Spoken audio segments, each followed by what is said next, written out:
مفتی طارق مسعود special. میرا ایک دوست ہے کہ اس نے ایک لڑکی کے لیے رشتہ بھیجا تھا تو اس کی وہاں سے نہ ہو گئی تھی. تو نیک آدمی تھا, لڑکی کے لیے رشتہ بھیجا ہے ماشاء لڑکی اللہ. کے لیے بھیجا تھا لیکن ادھر سے اس کے گھر والوں نے نہ کر دی تھی. لیکن وہ لڑکا تعویذ وغیرہ کے چکر میں پڑ گیا کہ یار یہ تعویذ وغیرہ میں اس طریقے سے کروں گا تو باندھ کے اور یہ کرنا ہے اپنے گھر والوں کو بھیجوں گا تو ہو جائے گا. تو کیا یہ طریقہ کار صحیح ہے کہ غلط ہے؟ غلط ہے, 100% غلط. زندگی بھر تعویذوں میں پڑا رہے گا. کام اللہ نے کرنا ہے, اگر ہو گیا تو ہو گیا, نہیں ہوا تو نہیں ہوا. اگر ہو گیا تو یہ سمجھے گا تعویذ نے کرایا ہے. ابھی میں اپنا واقعہ بتاؤں آپ کو. میں اپنے واقعات اس لیے بعض دفعہ سنا دیتا ہوں موٹیویشن کے لیے. میں بھی ایکسرسائز کر رہا تھا. پہلی بات تو میں ایکسرسائز کی ویڈیوز نہیں بناتا, لوگ بنا کے ڈال دیتے ہیں, بہت بری حرکت ہے. مجھے نہیں پسند شو مارنا, اور میں کون سا کوئی پروفیشنل جم ٹرینر ہوں, آڑی ترچھی کر رہا ہوتا ہوں میں, اسی کو لوگ ڈال دیتے ہیں. ایک ابھی ڈپس کی آئی ہے, غلط طریقے سے میں پش اپ کر رہا ہوں, غلط طریقے سے, مجھے خود پتہ بھی ہے, لیکن ویڈیو بنا کے ڈال دی کسی نے اور کہا ہمارے موٹیویشنلسٹ ماشاء اللہ مفتی صاحب اور کتنی اچھی. چھچور پنا ہے یار, آپ ورزش کر رہے ہو کر لو, دنیا کو کیوں دکھا رہے ہو, لیکن لوگ ڈال دیتے ہیں. ابھی ہوا یہ کہ تقریباً 1 مہینہ پہلے یوگا کرتے ہوئے میری کمر کڑاکا آیا, ٹائٹ والا. کیا آ گیا؟ کڑاکا. جاگنگ کی میں نے, بھاگا دوڑا, بش اپ سب کیے. یوگا میں نا مڑ جاتے ہیں نا, تو ضرورت سے زیادہ مڑ گیا میں. اور پھر اس کے اگینسٹ میں نے فوراً کی, جو میری غلطی تھی, نہیں کرنی چاہیے ایسے, اس کے خلاف ہے یہ. کمر میں آیا کڑاکا. جب کڑاکا آیا تو اتنا خطرناک زندگی میں نہیں آیا. 3 ہفتے تو میں اٹھ ہی نہیں پا رہا تھا. پچھلے ہفتے بھی میں نے پتا ہے نا بیٹھ کے جمعے کی نماز پڑھی تھی. اتنا خطرناک کڑاکا آیا میرے, چلنا پھر رہا ہوں. میں مایوس ہو گیا کہ میں سیدھا نہیں ہو سکتا شاید کبھی بھی. خیر میں نے علاج کرایا. جو مل رہا ہے مجھ سے کہہ رہا ہے مفتی صاحب ایسے موقع پہ جو بچہ الٹا پیدا ہوا وہ نا اس سے ٹانگ رکھوا لو کمر پہ. نمازی بھی دیندار بھی. ایک صاحب تو آ گئے کہ وہ الٹے پیدا ہوئے تھے, کہہ رہے ہیں یہ پاؤں رکھیں گے دیکھنا صحیح ہو جائے گا, یہ ٹوٹکے ہیں. میں نے کہا میں نہیں کروں گا بھائی, مر جاؤں گا, میں نہیں کروں گا. ہمارے رفیع بھائی ماشاء اللہ اتنے لمبے سوال پوچھتے ہیں. کسی نے نیچے کمنٹس میں لکھا ہوا تھا, کسی اور کو بھی اسکرین شاٹ لے کے ہم نے رفیع بھائی کو بھیج دیا. آج نہیں آئے اسی وجہ سے. میں نے کہا رفیع بھائی دوسروں کا بھی ٹائم ہوتا ہے, آپ بہت لمبا کھینچ لیتے ہو سوال کو. خیر محبت والے آدمی ہیں لیکن یہ سوال بہت کھینچ لیتے ہیں, دوسروں کا ٹائم ختم ہو جاتا ہے. رفیع بھائی نے مجھے کہا مفتی صاحب آپ کیوں ڈاکٹر سے دوا لے رہے ہو, انجیکشن لگوا رہے ہو, کیا مسئلہ ہے؟ وہ فلانا محلے میں ایک ہے الٹا پیدا ہوا تھا, بس ایک پاؤں رکھے گا صحیح ہو جاؤ گے آپ. بار بار میرے پاس کالز آ رہی ہیں, میسج آ رہے ہیں. اور بھی اس دن میں دفتر میں بیٹھا ہوں, ہمارے محلے میں ایک صاحب الٹے پیدا ہوئے تھے, وہ آ گئے, تبلیغ والے لے کر آئے. کمال کی بات, جو کہتے ہیں اللہ سے ہوتا ہے اللہ کے غیر سے نہیں ہوتا, وہ تبلیغ والے لائے اس کو, وہ خود بھی تبلیغ میں ہے. میں نے کہ ایک تو کم وقت پیدا الٹا ہوا اس سے کام بھی الٹے کر رہا ہے, تو شرم سے ڈوب کے مر جانا چاہیے کہ تم الٹے کیوں پیدا ہوئے. تو وہ آئے ہیں کہ جی میں پاؤں رکھوں گا ٹھیک ہو جاؤ گے. اچھا میں تو بیٹھا نہیں جا رہا تھا, اتنی شدید تکلیف میری زندگی میں نہیں کبھی ایسے ہوا, لیکن وہ جب میں مڑا ہوں نا کچھ زیادہ ہی مڑ گیا. اور پھر مڑنا کے بھی مسئلہ نہیں ہے, اس کے اگینسٹ جو ایکسرسائز ہوتی ہے نا وہ 1 منٹ کا وقفہ ہونا ضروری ہے. میں نے جلد بازی میں وہ فوراً ہی کر لی, تو ظاہر ہے مسل چڑھ گئے, وہ ہلا دیا اس کو. ٹیسٹ ویسٹ ہوئے, MRI, پتہ چلا جی وہ کچھ سویلنگ آ گئی ہے. خیر بہت تکلیف ہے, اللہ تعالیٰ مجھے شفا دی, میں تو مایوس ہی ہونے لگا تھا. میری عادت ہے اپنی بیماریاں نہیں بتاتا میں لوگوں کو. اب یہاں رفیع بھائی کہہ رہے ہیں امام صاحب کے لیے دعا کرو, اللہ امام صاحب کو صحت دے. میں نے کہا میرے لیے دعا نہیں کروانا, میں خود اللہ سے کر لوں گا دعا, گھر والوں کو پتہ ہے. اپنی بیماریاں کیوں دنیا کو بتائے آدمی, سارے طرز کھائیں گے, فون کریں گے, ہائے ہائے ہائے, اچھا نہیں لگتا. آپ کے اندر کوئی مسئلہ آ گیا اللہ سے کرو, بس اپنے گھر والوں کے ساتھ شیئر کرو, باقی نہیں. یہ جو بیمار ہو کے لوگ دعائیں کرواتے ہیں نا اپنے لیے, مجھے اچھا نہیں لگتا. یہ اپنے عیب اگر کوئی, یہ بھی ایک اللہ کی طرف سے آزمائش ہے, چھوڑ دو. ہر آدمی بیمار ہوتا ہے بھائی. وَإِذَا مَرِضْتُ فَهُوَ يَشْفِينِ, پیغمبروں کو بیماریاں آئی ہیں, پریشانی آئی ہیں, ہمیں بھی آ گئی. اب دنیا میں ڈھنڈورا پیٹیں, سارے کمنٹس میں پھر دعائیں مانگ رہے ہوں. دیکھو ایک عربی نے بڑی پیاری بات کہی ہے, جملہ یاد رکھو. کہتے ہیں رہبوتک خیر من رحموتک, لوگ تم سے ڈریں تمہارے ظلم کی وجہ سے, یہ بھی غلط ہے.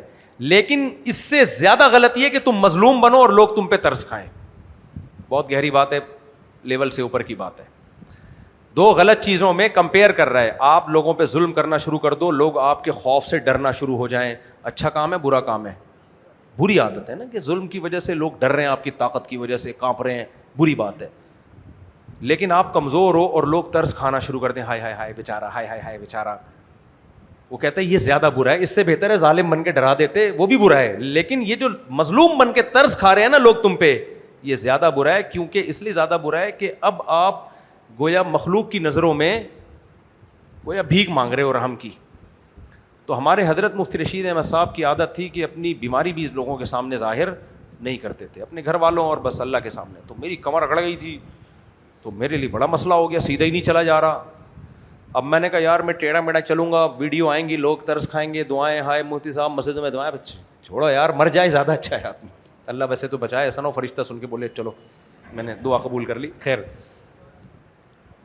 تو اب تو میں ٹھیک ہو گیا, تو اب آپ کے سامنے بتا رہا ہوں اس کا, ورنہ میں نے بتایا بھی نہیں کسی کو, یہاں پہ دعا بھی نہیں. ہم دعاؤں کے محتاج ہیں, لیکن کیوں دنیا کو ڈھنڈورا پیٹیں کہ یہ ہو گیا تو فلانا ہو گیا تو ڈمکانا ہو گیا. سب کے ساتھ سب کچھ ہوتا ہے بھائی. تو میں نے نہیں الٹا پاؤں رکھوایا. اب کیا ہوا, 3 ہفتے ہو گئے تھے میرا یہ مرض ٹھیک نہیں ہوا, علاج کرا کے فزیوتھراپی بھی, اور تیسرے ہفتے میں جو آخری دن جو میری طبیعت خراب ہوئی ہے نا, وہ ریکارڈ توڑ خراب ہوئی ہے. یعنی پچھلے ہفتے کے جو 3 ہفتے گزرنے والے تھے, اتنا شدید درد ہوا کہ بس مجھے لگا کہ یہ درد 2 دن رہا نا تو میں شاید موت کی دعائیں مانگنا شروع کر دوں گا. یہ حالت ہو, فون آ رہے ہیں, ایک دفعہ الٹے والے کو رکھوا لو. ایسے موقع پہ آدمی کہتا ہے یار کیا جا رہا ہے, کیا جا رہا ہے. ساری دنیا کہہ رہی ہے الٹا پیدا ہوا ہوا آدمی پاؤں رکھے گا اور ٹھیک ہو جاؤ گے, تو ٹرائی کرنے میں کیا جا رہا ہے. میں نے کہا نہیں, میں نے کہا اگر میں ٹھیک ہو گیا نا, یہ لوگ ان کا غلط چیز پہ ایمان مضبوط ہو جائے گا, اور یہ کہیں گے دیکھو مفتی طارق مسعود صاحب کی کمر ٹیڑھی ہو گئی تھی, الٹے پاؤں والے نے رکھا ہے, الٹے پیدا ہوئے نے رکھا, ٹھیک ہو گئی. جو آخری دن مجھے تکلیف ہوئی ہے وہ میں جانتا ہوں اور اللہ جانتا ہے. نہ لیٹا جا رہا ہے, نہ کروٹ لی جا رہی ہے, ہلا بھی نہیں جا رہا, اور بجائے بیماری کم ہونے کے, میں نے ڈاکٹر جو میرے علاج کر رہے ہیں, میں نے کہا ڈاکٹر صاحب 3 ہفتوں میں وہ پوزیشن نہیں ہوئی ہے جو آج ہوئی ہے. 3-4 گھنٹے تکلیف کے بعد پھر وہ پین کلر کا کوئی انجیکشن لگوائے میرے, اس کے بعد سے آرام آنا شروع ہوا. 2-3 دن میں بالکل فٹ فاٹ.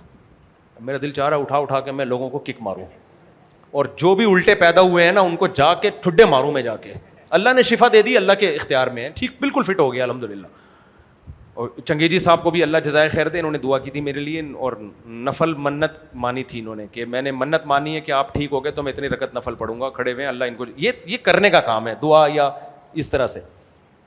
تو میں نے ساتھیوں سے کہا اللہ نے کتنی بڑی آزمائش سے نکالا. اگر آج رات اس شدید تکلیف میں الٹے پیدا ہوئے ہوئے آدمی سے پاؤں رکھوا لیتا, کیونکہ میں جب فجر میں اٹھا ہوں نا انجیکشن لگوا کے, تو مجھے لگا کہ میں 90% ٹھیک ہو گیا ہوں, یعنی اچانک بس ٹھیک ہوا ہوں میں, اللہ نے ٹھیک, اور 10% 2 دن میں اب بالکل فٹ فاٹ. اللہ آپ لوگ کی نظر سے بچائے بس.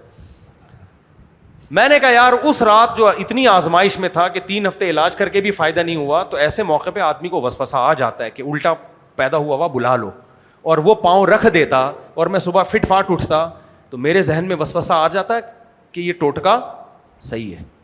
اس لیے میرے بھائی ایسا ہی ہوتا ہے.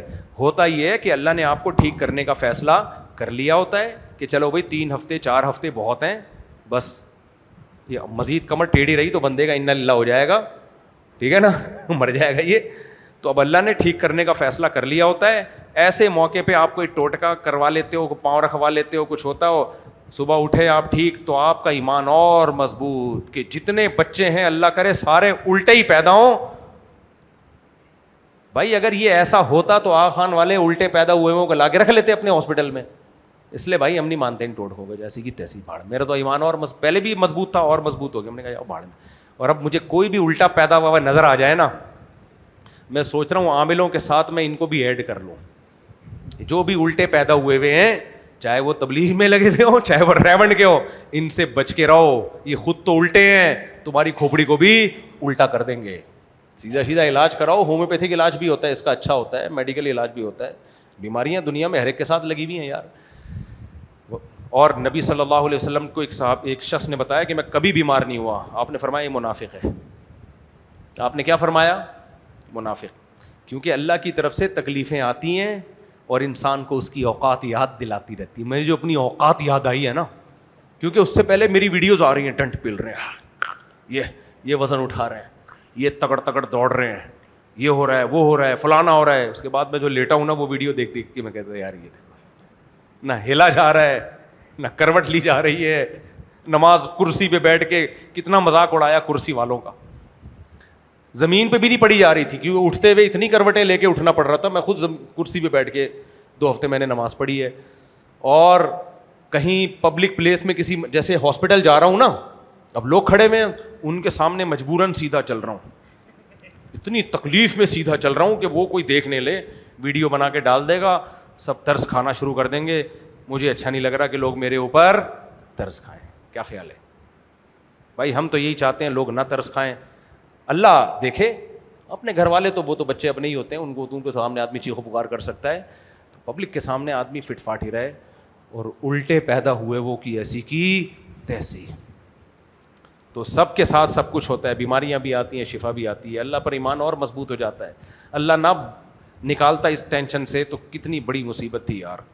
تو اپنی اوقات یاد دلانے کے لیے نا اللہ بتاتے رہتے ہیں, تم بیٹا 4 بھی کر لو, دوڑو بھی, 2 سیکنڈ لگتے ہیں, تھوڑا سا اسکرو میں نے کمر کا دائیں بائیں کر دیا نا, گیا, چیخیں نکل جاتی ہیں انسان کی. وعلیکم السلام.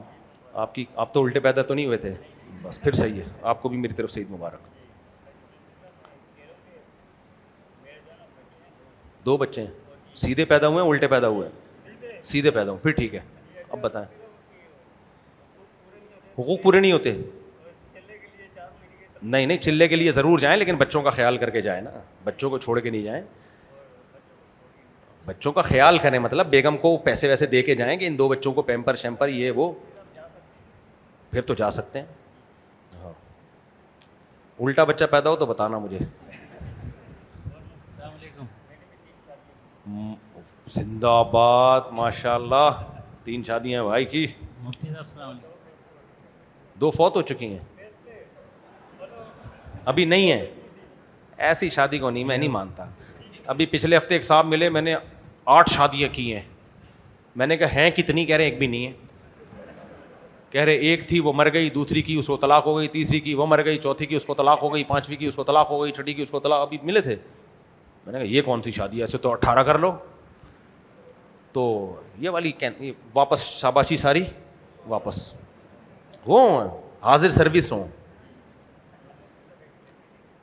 بعد میں مفتی صاحب ایک سوال ہے, 2 الگ الگ صورت میں. پہلی صورت 6 دوست ہیں جن میں 3 لڑکے 3 لڑکی ہیں, سب بالغ اور 18+ ہیں. اسلام میں ایک لڑکا اور ایک لڑکی نے مذاق میں بول دیا 3 بار کہ تم مجھے قبول ہو, باقی 4 کے سامنے اعتراف کیا, تو کیا اس کا نکاح ہو گیا؟ لڑکے نے بولا تم مجھے قبول ہو نکاح کے لیے, آگے سے اس نے کیا جواب دیا؟ پھر یہ لڑکا اس کا ہم پلہ تھا, جوڑ کا تھا یا نہیں تھا, یہ پوری ڈیٹیل لکھ کے بھیجیں گے تو جواب ملے گا. سچویشن اوپر کی طرح سیم ہے سب. اس میں ایک لڑکا لڑکی نے 4 کے سامنے اس لیے قبولہ ایک دوسرے کو, گرل فرینڈ بوائے فرینڈ والے حرام رشتے سے بچنے کے لیے. ان کے گھر والوں کے بس ان کی بات پکی کر کے رکھ دی ہے, لیکن حرام تو وہ بھی ہے نا. اس حرام سے بچنے کے لیے ان لوگوں نے 4 دوستوں کے سامنے قبولہ کہ ہاں مجھے قبول ہے. دونوں طرف سے قبول ہو گیا اور 2 بندے سننے والے موجود تھے, تو نکاح ہو جائے گا بشرطے کہ لڑکا لڑکی کے جوڑ کا ہو, ہم پلہ ہو, خاندان میں مالی اعتبار سے دینی اعتبار سے جوڑ کا. اب چونکہ ماں باپ نے رشتہ طے کیا تھا, اس سے کی علامت ہے کہ جوڑ کا ہوگا, تو نکاح ایسے ہو جاتا ہے. لیکن یہ طریقہ بالکل غیر مناسب ہے. لیکن ایک بات ہے, گرل فرینڈ بوائے فرینڈ بن کے حرام رشتے میں جڑے ہوئے ہوتے ہیں اور زنا کر رہے ہوتے ہیں, پھر جب اس طرح نکاح کر لیتے ہیں تو ماں باپ کو اعتراض ہوتا ہے. تو پھر کس بات کا اعتراض ہو رہا ہے ماں باپ کو؟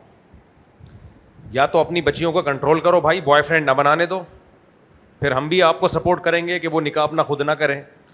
ایک طرف ان کو آزادی دی ہوئی ہے, کو ایجوکیشن میں جا رہی ہیں, بوائے فرینڈ لے کے گھوم رہی ہیں, اور پابندی یہ لگائی ہوئی ہے کہ نکاح خود نہیں کر سکتے. ایسے صورت میں پھر ہم ان کو یہی مشورہ دیں گے, زنا سے بہرحال بہتر کیا ہے, نکاح کر لیا جائے. مفتی صاحب ہم شدید گرمی میں آپ کا دیدار کرنے آئے, ابراہیم ایک سیلفی دیجیے. کون ہے بھائی؟ صبر کرو بدرے کا. یار یہ تم لوگ علماء کا نام لے لے کے کیوں پرچیاں پکڑاتے ہو؟ پھر کسی نے مفتی عبدالواحد صاحب کا نام لیا ہوا ہے, قریشی صاحب کے لیے کوئی اچھے الفاظ فرما دیں. تو میں نے کب برے الفاظ کہے ان کے لیے؟ میں نے کب کوئی برے الفاظ کہے ان کے لیے جو آپ کہہ رہے ہو اچھے الفاظ فرما دیں؟ مجھے تو نہیں یاد پڑتا میں نے کبھی برے الفاظ. اچھا اتنی بات ضرور ہے, مفتی عبدالواحد قریشی صاحب سے میری یہ گزارش ہے کہ کوئی بندہ میرا اسسٹنٹ بن کے ان کو غلط خبریں دیتا رہتا ہے میرے بارے میں, میں ان سے تو بدگمان نہیں ہوں. مثال کے طور پر وہ کراچی آئے تو ان کو کسی نے پرچی دی کہ آپ کراچی آئے تھے, مفتی طارق مسعود نے آپ سے ملنے کی خواہش ظاہر کی, آپ نہیں ملے. تو مجھے یاد نہیں پڑتا کہ میں نے ان تک کوئی پیغام پہنچایا ہو کہ میں آپ سے ملنے کی خواہش رکھتا ہوں. ملنے میں تو اچھی بات ہے, سب ایک دوسرے سے ملنا چاہیے, لیکن یہ پیغام جو مجھے ان کے نہ کراچی آنے کا پتہ چلا نہ کراچی سے جانے کا پتہ چلا. مولانا طارق جمیل صاحب کا نہیں پتہ چلتا مجھے کہ کب آئے کب گئے, تو وہ تو بہت زیادہ مشہور ہیں. تو اس سے کسی کی انسلٹ توہین کرنا مقصد نہیں ہے, لیکن کوئی شخص میرا اسسٹنٹ بن کے ان تک غلط میرے بارے میں خبریں پہنچا رہا ہوتا ہے. کینیڈا والا جب اسکینڈل بنا تھا تو انہوں نے کہا کہ مفتی طارق مسعود صاحب کی کسی شاگرد کا فون آیا کہ مفتی صاحب کہہ رہے ہیں میرے فیور میں بیان دیں, حالانکہ میرے کسی شاگرد نے فون نہیں کیا ان کو, اگر کیا ہے تو کوئی جھوٹا شاگرد بن کے کیا ہے. انہوں نے میرے فیور میں بیان دیا, اس پہ میں ان کا شکر گزار ہوں, اللہ ان کو جزائے خیر دے, لیکن میرے کسی بندے نے رابطہ نہیں کیا تھا. ایک اور اس طرح کا واقعہ ہوا ہے, وہ بھی اسی سے ملتا جو پرانا واقعہ ہوگا. انہوں نے کہا کہ ان کا کسی کا فون آیا تھا لیکن نہیں آیا تھا. تو بعض دفعہ یہ بھی ہوتا ہے کوئی میرا اسسٹنٹ بن کے چندہ بھی لے رہا ہوتا ہے, ایسے بھی واقعات ہیں, چندہ لے رہا ہوتا ہے. ایک ہے جو میرا اسسٹنٹ بن کے لوگوں کی شادیاں کرا رہا ہے, حالانکہ میرا کوئی شادی دفتر نہیں ہے, نہ میں کسی کی شادی کراتا ہوں, نہ میں کوئی میرا اسسٹنٹ ہے, نہ میرا یہ کام ہے. تو اس لیے سب کو ہوشیار رہنا چاہیے. مشہور لوگوں کے ساتھ اس قسم کے دھوکے بہت ہوتے ہیں, کوئی بھی بن جاتا ہے اور وہ اپنے آپ کو سیلفی بھی دکھا دے گا میرے ساتھ اور شو کر رہا ہوتا ہے. تو یہ غلط بات ہوتی ہے, اس سے نفرتیں پھیلتی ہیں آپس میں. میرے والد محترم شمشاد احمد کے لیے مغفرت کی دعا فرما دیں, اللہ ان کی قرآن سے وابستگی قبول فرمائے. محمد سمیر, دل سے دعا ہے جی اللہ ان کی مغفرت فرمائے, ان کے درجات کو بلند فرمائے. دوران قربانی ایک ہی دفعہ میں چھری پھیرنے کا دباؤ تھا, میں نے ایک دفعہ دعا پڑھی انی وجہتو اور آپ کے کلپ کو سن کر تاکہ تلفظ بھی آپ کی طرح ادا ہو. اسی اسنا میں قصائی کے جانور گرا کر مجھے چھرا پکڑا دیا, چلا دیں. مجھے ایسا لگا کہ بسم اللہ اللہ کو پڑھنا بھول گیا ہوں, جیسے ہی زمین پر رکھا ہوں. بھول جائیں تو بھی جانور حلال ہے, جان کے نہ چھوڑیں. ویسے تو بقرعید گزر چکی ہے, لیکن بقرعید سے آئندہ بھی آئے گی انشاءاللہ. دو چیزیں سنت ہیں لیکن جانور کو تکلیف دینا حرام ہے, تو سنت کے چکر میں جانور کو عذاب میں نہ ڈالیں. مثال کے طور پر افضل یہ ہے کہ جب آپ جانور کو چھری چلائیں تو آپ کا رخ قبلے کی طرف ہو. ایزیلی آسانی کے ساتھ ایسا ہو جائے تو ٹھیک ہے, نہیں ہو رہا تو جہاں ہے وہیں کر دو. اناڑی کسائی جانور کو ایسے دم کو پکڑ کے گھسیٹ رہا ہوتا ہے, اس کو قبلے کا نہیں پتہ چل رہا ہوتا, اور جانور گرا ہوا ہے, تڑپ رہا ہے, اور پھر بڑی مصیبت میں. خاص طور پر اجتماعی قربانیوں میں اتنے سارے جانور ہوتے ہیں, سب کو قبلے کی طرف کرنا بعض دفعہ مشکل کام ہوتا ہے. تو آسانی سے یہ ہو جائے تو ٹھیک ہے, نہیں ہو تو چھوڑ دیں اس کو. اسی طرح یہ جو دعا ہے انی وجہت وجہی للذی فطر السماوات والارض حنیفا وما انا من المشرکین, یہ فرض و واجب نہیں ہے. یہ جانور گرانے سے پہلے بھی پڑھی جا سکتی ہے, جانور گرتے ہی پڑھ لیں. اب بعض دفعہ یاد ہوتی نہیں ہے, اصل ہے بسم اللہ اللہ اکبر, یہ پڑھنا ضروری ہے. نہیں پڑھیں گے جانور حلال نہیں ہوگا, یعنی اللہ کا نام اگر نہیں لیں گے تو. اب جانور گر گیا ہے, اب ان کو دعا آ نہیں رہی ہے, پرچہ منگوا رہے ہوئے دعا لے کر آ, وہ انٹرنیٹ سے دعا نکال. جانور پڑا ہوا ہے اور قصائی اس کے اوپر پڑے ہوئے ہیں, قصائیوں کی زندگی بھی خطرے میں اور جانور کی زندگی تو ویسے ہی خطرے میں ہے, ایک مصیبت میں ہے وہ. تو سب کو ٹینشن دی ہوئی ہے, بھائی نہیں یاد ہے چھوڑ دو, بسم اللہ اللہ اکبر پڑھو اور ذبح کر دو. کیونکہ تکلیف دینا بھی کیا ہے جانور کو, ناجائز ہے نا. تو دعا یاد ہے جلدی سے پڑھ لو, نہیں یاد ہے چھوڑ دو اس کو, بعد میں یاد کر لینا. پرچے نہیں تلاش کرو, پھر ہجے پڑھ کے کرنے. جانور کے اٹھنے کا بھی خطرہ ہے, وہ کسی کو مار دے, اور خود جانور بھی کتنی اذیت میں ہے. اس لیے تیسری گڑبڑ میں نے اس دفعہ بقرعید میں بہت دیکھی ہے, چھری تیز نہیں ہے, رگڑے لگا رہے ہیں جا کے نا, ذبح ہی نہیں ہو رہا. کیا عذاب میں ڈال رہے ہو جانور کو یار. نبی صلی اللہ علیہ وسلم کی حدیث ہے کہ جانور کو تکلیف مت دو جب تم جانور کو ذبح کرتے ہو. بس وہ تکلیف کافی ہے جو ذبح ہونے کے لیے ہوتی ہے. تو اناڑی کسائی ہیں, اناڑی چھڑیاں ہیں, وہ رگڑے لگا رہے وہ کٹ ہی نہیں رہا اس سے. انسان کے بچے بنو بھائی. اچھا, اور بھی میں نے ایک چیز دیکھی ہے, کچھ لوگوں کے جانور دھوپ میں کھڑے ہوئے تھے, بچڑے اور بچیاں. اس دفعہ میں نے دیکھا سارا دن دھوپ میں کھڑے رہے ہیں. آپ کو پتا ہے کتنی شدید دھوپ تھی. میں نے ان کے مالکان تک رابطہ بھی کروایا. میں نے کہا ان کے مالکان کو فون کرو, آپ کا جانور صبح سے ہم نے دیکھ رہے ہیں دوپہر سے دھوپ میں کھڑا ہوا ہے, شام ہو گئی ہے, گر کے مر جائے گا یہ. پھر بھی انہوں نے چھاؤں میں نہیں باندھا اس کو. تو یار قربانی کو نیکی مناؤ نا اپنے لیے, عذاب کیوں منا رہے ہو؟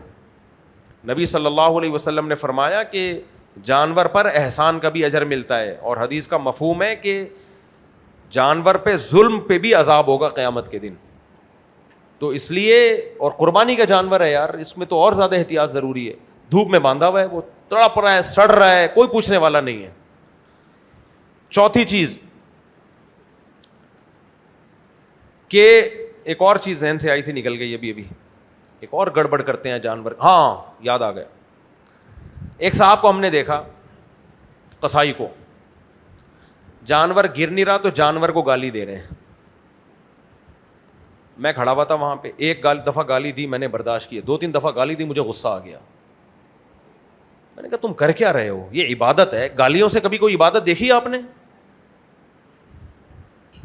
کوئی عبادت دیکھی؟ روزہ افطار کر رہے ہو, ماں بہن کی گالیاں دے کے ایک دوسرے کو, سحری کر رہے ہو گالیاں دے کے, روزے میں گالیاں دے رہے ہو, پیاس لگ رہی ہے گالیاں دے رہے ہو.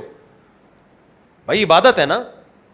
نماز ہے, گالیاں سے شروع کر رہے ہو, امام کو گالیاں دے رہے ہو, یہ نماز رہے گی؟ نماز, قربانی بھی بھائی نماز روزے کی طرح عبادت ہے, اور گالیاں بھی اس جانور کو دے رہے ہو جس کو اللہ کے نام پہ حلال کر رہے ہو, اللہ کے نام پہ, اللہ کے دربار میں پیش کر رہے ہو اس کو.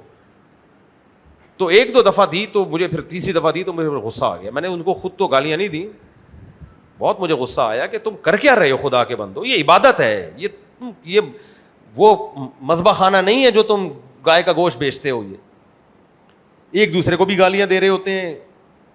سب کسائی ایسے نہیں ہوتے, ان بیچاروں نے تو توبہ کر لی ہے. میں نے جو ان کی کلاس لی ہے, انشاءاللہ آئندہ وہ کہہ رہے تھے ہم کبھی بھی گالیاں نہیں دیں گے, جو کچھ کر لیں گے گالیاں نہیں دیں گے. اللہ ان کی زندگی میں برکت ہے, انہوں نے میری بات کو لے لیا. لیکن یہ بہت برا عمل ہے, اس کو عبادت سمجھ کے کرنا چاہیے. جب جانور گرائیں اللہ کا ذکر کریں, اللہ کا نام لیں, بسم اللہ اللہ اکبر پڑھیں, دعا مانگیں اللہ ہماری طرف سے اس عبادت کو قبول کر لے. یہ سب الفاظ کہنے کے ہوتے ہیں. اس وقت ایک دوسرے کو گالیاں دینا, پھر ہوٹنگ, ایک انٹرٹینمنٹ کا سما بنا ہوتا ہے قربانی کے وقت. اچھل کود مچائی ہوئی ہے, ہاں ہو سیٹیاں بجا رہے ہیں. آپ اپنی عبادت کو خود ضائع کر رہے ہو. اس کو ایسے ہی کرنا چاہیے جیسے ابراہیم علیہ السلام نے اپنے بیٹے کو ذبح کرنے کے لیے لٹایا تھا. ہم بیٹوں کو نہیں لٹا رہے, لیکن انہی کی سنت میں جانور کو لٹا رہے, تو تھوڑا سا تو وہ والا منظر ہو یا نہ ہو, تھوڑا سا تو وہ منظر ہو.